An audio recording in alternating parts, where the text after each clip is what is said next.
Merci très chers téléspectateurs de l'Info Look TV. L'heure est sacrée de vous informer sur votre chaîne. D'abord les grandes lignes. Profanation des biens de la paroisse Saint-François d'Assiise de l'archidiocèse de Lubumbashi. Les chrétiens de cette paroisse s'indignent de ces comportements et réclament l'application de la justice. Le président français Emmanuel Macron vient de prononcer un discours historique en donnant la position diplomatique entre la France et la République démocratique du Congo. 30 juin 1960, 30 juin 2025, cela fait jour pour jour, 65 ans depuis que la République démocratique du Congo est devenue indépendante. À cette occasion, le chef de la paroisse universitaire Saint-Marc à Kananga ont tenu ce lundi 30 mai une conférence débat dans la paroisse susmentionnée. Tout pour les titres, les détails, c'est dans un laps de temps.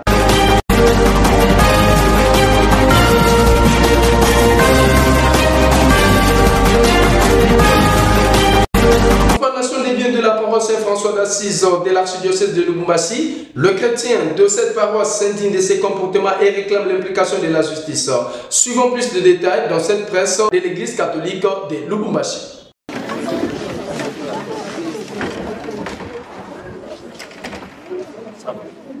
Alors là c'est fermé, c'est fini.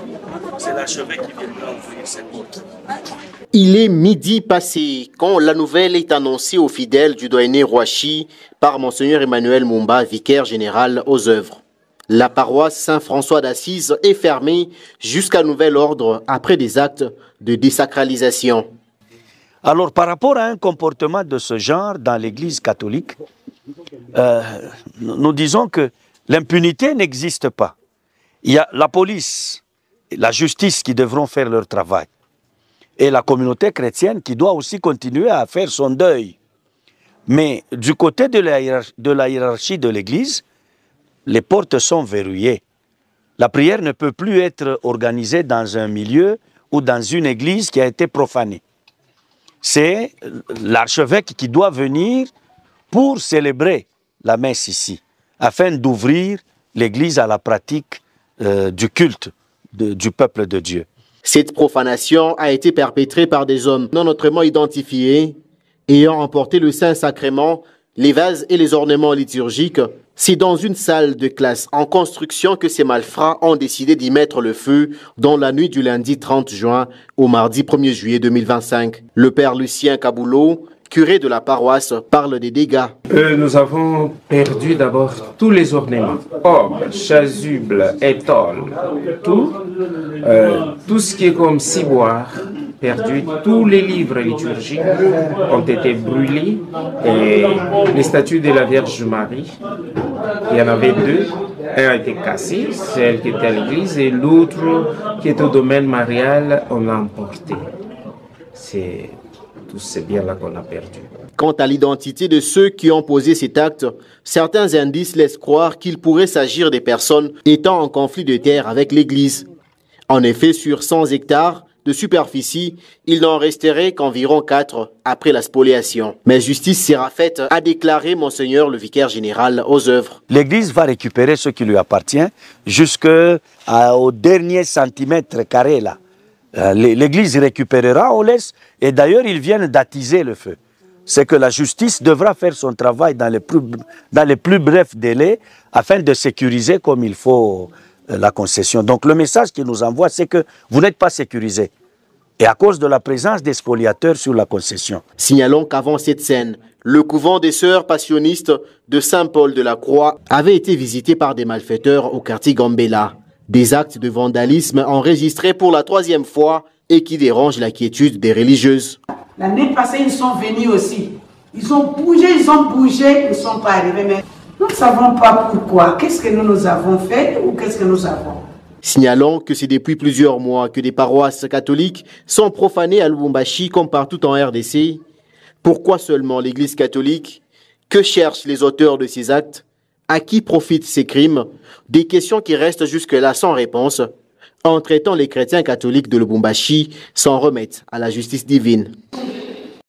Toujours dans ce chapitre, certains chrétiens laïcs de Lubumbashi s'expriment dans leur langue maternelle.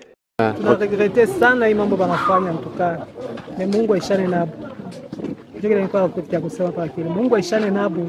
Ikitenda na tutendane tota shiba Kristo inje. Mungu amone kadiri ya vile anafanya. Yana unasema anatengeneza kumbe anaribisha ishi. Mungu mwenyewe ataishana naye, ishia tunaja kusema tunachia paka Mungu. Hii mambo banatufanyia tunanungunika sana. Juu iko mubaya sana. Wanatuacha hatutaomba tena juu yabo hatujue kama anafanyia nini. Lakini de l'accord de paix signé entre la République démocratique du Congo et le Rwanda par la ministre d'État en charge des Affaires étrangères, à son Excellence Monsieur le Président Félix-Antoine Tshisekedi Tshilombo. Suivons plus de détails dans cet extrait de la presse présidentielle. Grande dame. Mes respects, Excellence. Bravo. Partie en mission régalienne au nom de la République démocratique du Congo, la délégation venue fraîchement des États-Unis d'Amérique s'est donné le devoir de rendre compte aux garants de la nation des contours de leur mission. Le président de la République a reçu des mains de la ministre d'État aux Affaires étrangères la copie originale de l'accord de paix signé le vendredi 27 juin 2025 entre la République démocratique du Congo et le Rwanda sous les bons offices du président américain. Le chef de l'État a également reçu une correspondance lui adressée par son homologue américain Donald Trump.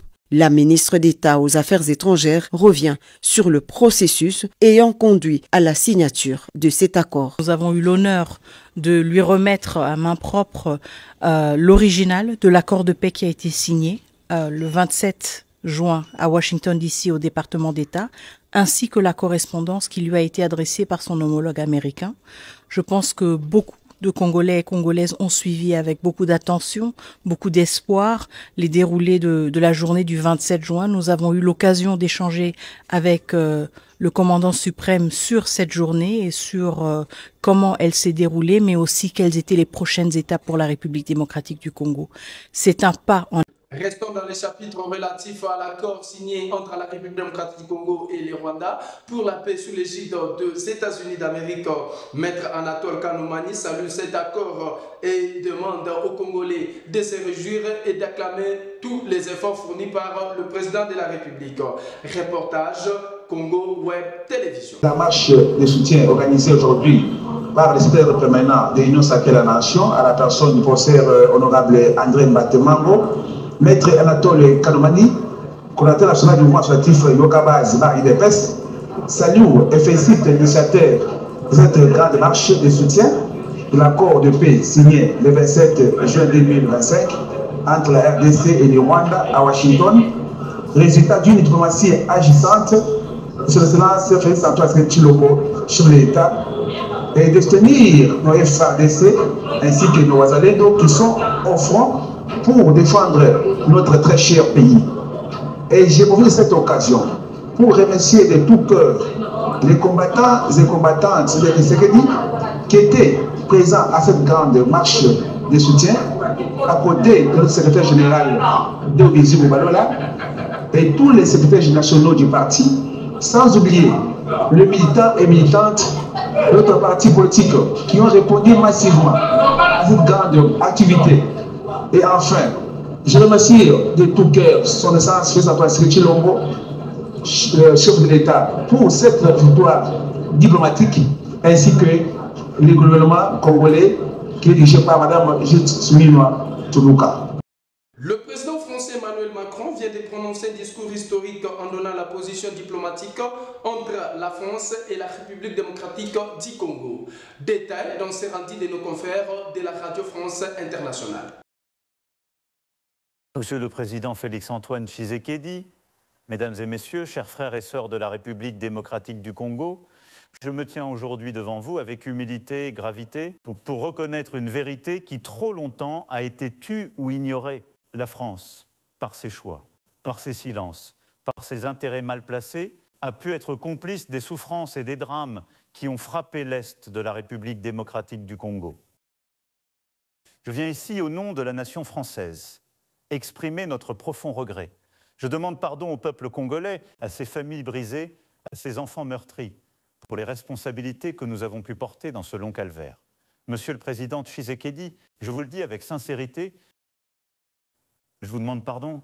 Monsieur le Président, pour ce qui a pu être commis ou toléré et qui a empêché votre peuple de vivre en paix, nous avons un devoir, celui de bâtir ensemble un avenir différent. La France se tiendra aux côtés du Congo pour la paix, pour la justice, pour la vérité. Je vous remercie. Que la paix du Seigneur soit avec vous. Antan RFI édition spéciale. Paris, ce 25 juin 2025, un tournant historique dans les relations franco-africaines. Le président français Emmanuel Macron vient de prononcer l'un des discours les plus marquants de son quinquennat, qualifié déjà par plusieurs analystes comme la plus grande annonce jamais faite par un chef d'État français concernant la République démocratique du Congo. La position diplomatique française, avec des mesures concrètes en soutien à la paix dans la région des Grands Lacs, incluant une mission d'enquête indépendante et un appui logistique aux efforts de stabilisation à l'est de la RDC. Une déclaration qui pourrait marquer le début d'un nouveau chapitre entre Paris et Kinshasa. À l'occasion du 65e anniversaire de l'indépendance célébré lundi 30 juin 2025, la commission des jeunes de la paroisse universitaire Saint-Marc de Kananga a tenu une conférence débat ce même jour dans la salle chapelle de cette paroisse sous le thème « L'indépendance de la République démocratique du Congo, mythe ou réalité ?» Détail avec Grégoire Titengé à partir de la paroisse universitaire. L'emblème d'or de votre souveraineté. Oh, oh. Tout a commencé par l'hymne national, suivi de la présentation du programme et d'une prière faite par un des jeunes de la paroisse universitaire. Dans ce mot de circonstance, Koudjaloumou Justin, président de la commission des jeunes et enfants de la paroisse universitaire Saint-Marc, a remercié tous les jeunes présents, y compris toutes les structures présentes dans cette activité, sans oublier le curé de la paroisse qui avait accepté que ces cadres soient au rendez-vous. Ici, témoin de l'importance de ce sujet, et nous sommes enchantés de vous compter parmi nous pour partager avec vous les perspectives historiques de notre beau pays et de construire ensemble un avenir meilleur. Le 30 juin n'est pas un simple souvenir historique, c'est l'éveil d'un peuple debout, maître de son destin.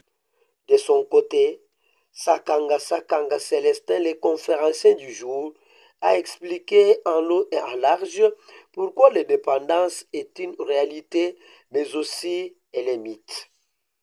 À la fin de son exposé, les participants ont posé quelques questions pour avoir des éclaircissements sur l'indépendance.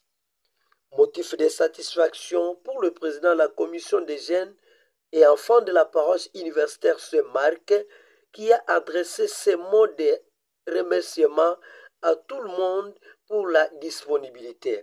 De prime abord, nous rendons grâce à Dieu, nous bénissons son saint nom parce que il a rendu cette activité favorable, c'est lui le maître de temps et des circonstances. Et pour cela, que son nom soit loué à jamais. Mes sincères ou nos très sincères remerciements à Monseigneur Augustin Lokofama, curé de la paroisse universitaire. Partout où il se retrouve, qu'il se sente remercié parce qu'il a accepté que cette activité ait lieu ici chez nous. C'est pour non seulement faire la promotion des jeunes de la paroisse universitaire, mais aussi c'est un moment d'échange. Ça nous permet de connaissance et de partage d'idées. Qu'ils se sentent aussi remerciés là où ils se retrouvent. Mes très sincères remerciements aux conférenciers avec un exposé magistral. En tout cas, je vais vous demander de lui applaudir encore une fois de plus. Abordant aux questions de la presse, Célestin Sakanga, le conférencier du jour, a exhorté la conscience des jeunes afin qu'ils puissent se prendre en charge pour être indépendants et autonomes. Est-ce que c'est ce qu'on s'attendait? Il y a des guerres, il y a des conflits. Au niveau de développement économique, des attentes que les Congolais et le peuple croyaient que l'indépendance conduirait à un développement économique rapide avec une exploitation juste et bénéfique des ressources naturelles. Mais les réalités, au lieu de développement, les pays ont connu des crises économiques majeures exacerbées par la corruption, la mauvaise gestion et des conflits internes. C'est ce que nous avons évité aujourd'hui. La RDC possède d'énormes richesses naturelles, de combattre les diamants. j'ai laissé quelques échantillons, j'allais apporter. Si vous allez vous rendre compte que nous avons une grande richesse minière que nous gérons, que nous piétinons chaque soir, chaque matin, quand nous voyageons.